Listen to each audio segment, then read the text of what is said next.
एक टळलेली रोमॅन्टिक रात्र. अमृता खंडेराव. महिला मदत केंद्रावर 2 पाण्याच्या टाक्या आणि एक निळा ड्रम आहे. दोन्ही टाक्यांना तोट्या लावल्या आहेत. काल संध्याकाळी एका टाकीची तोटी मी ड्रमात सोडली. आज ड्रम भरून घ्यायची आणि उद्या पाणी आल्यानंतर दोन्ही टाक्या भरून घ्यायच्या असं ठरवलं. कारण नळाचं कनेक्शन फक्त टाकीला आहे. संध्याकाळी 7:30 वाजता मी पाण्याची तोटी उघडली. 8 वाजता क्लास सुटतो तोपर्यंत ड्रम भरेल असा अंदाज होता. मग मी क्लासमध्ये जाऊन विद्यार्थ्यांशी बोलू लागले. मुलांशी बोलता बोलता माझे नेहमीचे भान हरपून जाते. क्लास संपल्यानंतर राधिकांनी गेटला कुलूप लावणे आणि आम्ही आपापल्या घरी गेलो. घरी आल्यानंतर स्वयंपाक केला. आम्ही सगळे जेवलो.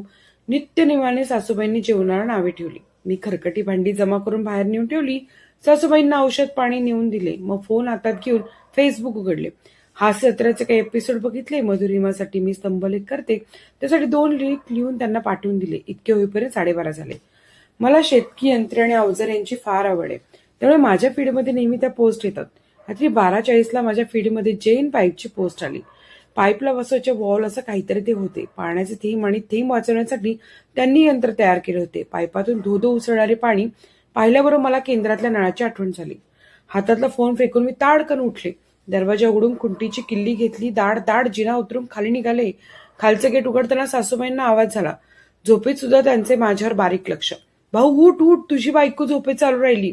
गच्चीतून खाली वाकून त्यांनी मला पाहिलं आणि ओरडू लागल्या. माझ्या डोक्यात फक्त पाणी वाचवा एवढेच होते. मी मागे वळून न पाहता केंद्राच्या दिशेने धावू लागले. मातेची किंकाळी ऐकल्याबरोबर मातृभक्त नवरा ताडकन उठला आणि मातेने दाखवलेल्या दिशेला बायकोच्या मागे धावत सुटला. त्यांना कपडे बदलाय सुद्धा भान उरले नाही. मी पुढे धावत होते आणि 20-25 फुटावर नवरा मागून येत होता. तेवढ्यात मी चौकात पोहोचले आणि उजव्या हाताने गुराख्याच्या शिट्टीचा जोरदार आवाज झाला. गुरखा सायकलवर येत होता. तो एकदम दचकून थांबला. माझ्या पळण्याचा वेग नवऱ्यापेक्षा जास्त असल्यामुळे मी नवऱ्याला घावत नव्हते. त्यामुळे त्यांनी मला जोरात हाका मारायला सुरुवात झाली. अर्ध्या रात्री अंगात गाऊन घालून धावणारी बाई आणि तिच्या मागे झोपलेल्या कपड्यावर धावणारा पुरुष पाहिल्यानंतर गुरख्याला काहीतरी प्रचंड संशयास्पद वाटले. मी थांबत नाही पाहून नवरा अधिकच रागाने हाका मारू लागला. गुरखा सॉलिड दचकून जागीच उभा राहिला. तरी सुद्धा त्याने हिंमत करून काठी आपटली आणि यांना विचारले, किधर जा रहे हे? मी माझ्या बायकोच्या मागे पळत असताना मला विचारणं हा कोण?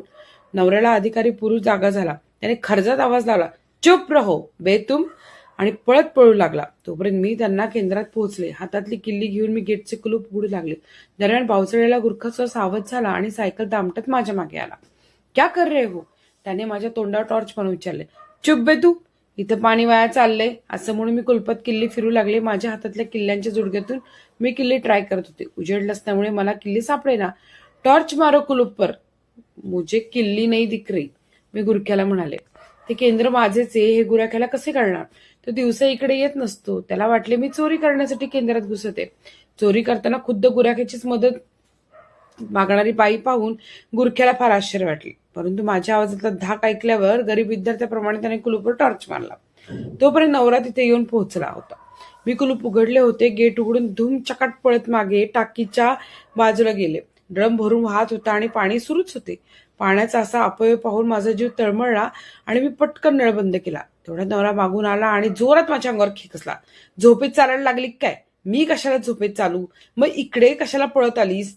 तसं असेल तर तुमचा प्रश्न चुकला आहे. झोपेत पळायला लागली काय असं विचारला पाहिजे. भऱ्या रात्री माझा ह्युमर जागा झाला. पण नवरा भडकला होता. आईने सांगितलं मला आणि तुम्ही विश्वास ठेवला. 20 वर्ष नांदते मी, कधी पळाले का झोपेत? तुझं काय सांगता येते? तुला नव्या नव्या सवयी लागतात. म्हणजे मी परिवर्तनशील आहे. इकडं कशाला मारायला आलीस? म्हणजे बायकोनं कुठलाही वैचारिक मुद्दा काढला की लगेच त्याचा पाय खेचायचा, इंटेलेक्च्युअल उत्तर द्यायचं नाही असं नवऱ्याचं ठरलेलं असतं. नळ सुरू होता, तो बंद करायला आले. बघा किती पाणी वाया गेले. मी म्हणाले, इतक्या गडद अंधारात सांडलेल्या पाण्याचा पुरावा कसा द्यावा ते मला समजत नसल्यामुळे मी खाली वाकून ड्रामाच्या बाजूला झालेल्या चिखलात हात घातला आणि तो चिखल नवऱ्याच्या हाताला लावला. हाताला गिळगिळीत चिखल लागल्यावर नवरा चिडला. पागल झाली का बे तू? मग सांगून येता येत नव्हतं का? सांगे पण आणखी पाणी वाया गेलं असतं. इतकं पाणी वाया गेलंय असं आणखी किती गेलं असतं. केंद्राचा निवांत परिसर, थंडगार रात्र आणि आकाशात चमकणारे तारे, बसायला 2 बाकडी, इतके रोमॅन्टिक वातावरण असतानाही नवरा भौतिक विषयातच अडकला होता. याचे मला वाईट वाटले. बसा थोडा वेळ आता इथं, असे म्हणून मी बाकड्यावर टेकले. चल बे घरी, आई वाट बघत असेल. आयुष्यात यांनी मला सोडलं नाही आणि आता अर्ध्या रात्री सोडणार आहेत का? नवरा बायकोच्या मागे गेल्यानंतर आईने का काळजी करावी? अर्ध्या रात्री बायकोच्या मागे पळणाऱ्या नवऱ्याचा अधिकार नाही का?